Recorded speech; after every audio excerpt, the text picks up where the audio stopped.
Ukrainians fought was a great deal of determination and grit. But now of course, that's wearing thin, and those who don't want to go have been avoiding it, are now finding themselves under a lot of coercion and force. There are apparently like press gangs in the street rounding up young men and forcing them into military service. Now, this has got to be deeply unpopular and a political problem, growing one in Ukraine. Right. Fred, you earlier commented about exaggerated sense of Putin's might.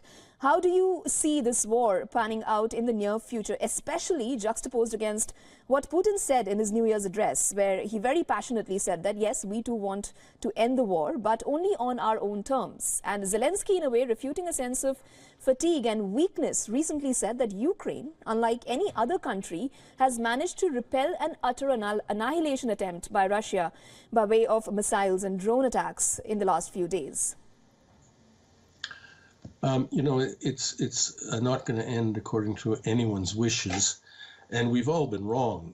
Let's face it. I mean, analysts of all stripes have been wrong from the beginning of this war about how it's going to go, how it is presently. The one thing I've always stuck to is the mathematics just favor Russia. They just do, even with the support of the West behind Ukraine. This is a very unequal struggle, and as long as Russia maintains its political cohesion, and it clearly is doing so, it's eventually going to prevail. And now we do see the determination of the West, particularly the United States, to keep supporting Ukraine as long as it takes, as much as it takes. Apparently, you know, that doesn't really, you know, that was never credible. You know, we've all been in the room watching Americans fight their own wars for the past several decades, from Vietnam to Afghanistan, and they always cut and run when it gets inconvenient, and they are apparently doing it again. Nobody should be surprised at that, but for Ukraine, I guess, who depended so much on it, it's a terrible shock. But this is winding down, and as Putin said, I guess Russia's going to end it on Russian terms, and those are going to be much harsher than they might have been 2 years ago. I'm afraid there's a growing grim determination that one senses in Moscow. They're clearly preparing some kind of hammer blow, perhaps a fresh invasion from the north of Ukraine in the springtime. And I think there is a desire to end it in Moscow, but increasingly they're confident that it's going to be on their terms. While you very eloquently just answered part of my next question, let me still ask you this to give our viewers a sense of better perspective. The World Bank earlier estimated that the pre-war average age of the Ukrainian population was between 35 to 49, which is around 26% share of Ukraine's total male population.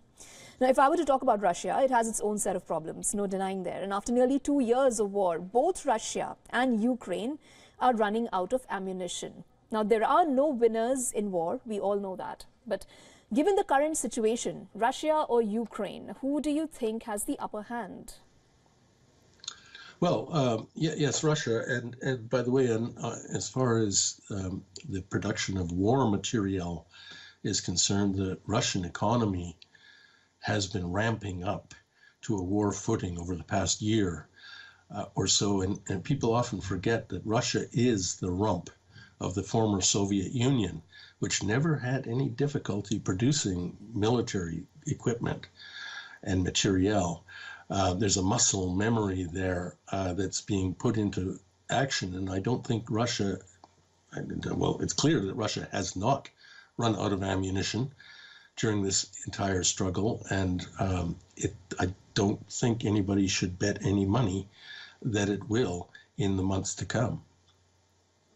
Thank you so much, Fred Weir, for joining us with that analysis on the broadcast. Thank you. Thank you. Now a question is being raised. Is Ukraine chalking out a peace proposal, hoping for an end to war with Russia. Reports have surfaced of a secret meeting last month between Ukraine and its groups of 7 allies, as well as a small group of global south countries, to try to drum up support for Kyiv's conditions for holding peace talks with Russia. Now, our sources tell us that the previously undisclosed December 16th meeting of national security advisors was held in Saudi Arabia. This was followed by larger publicized gatherings aimed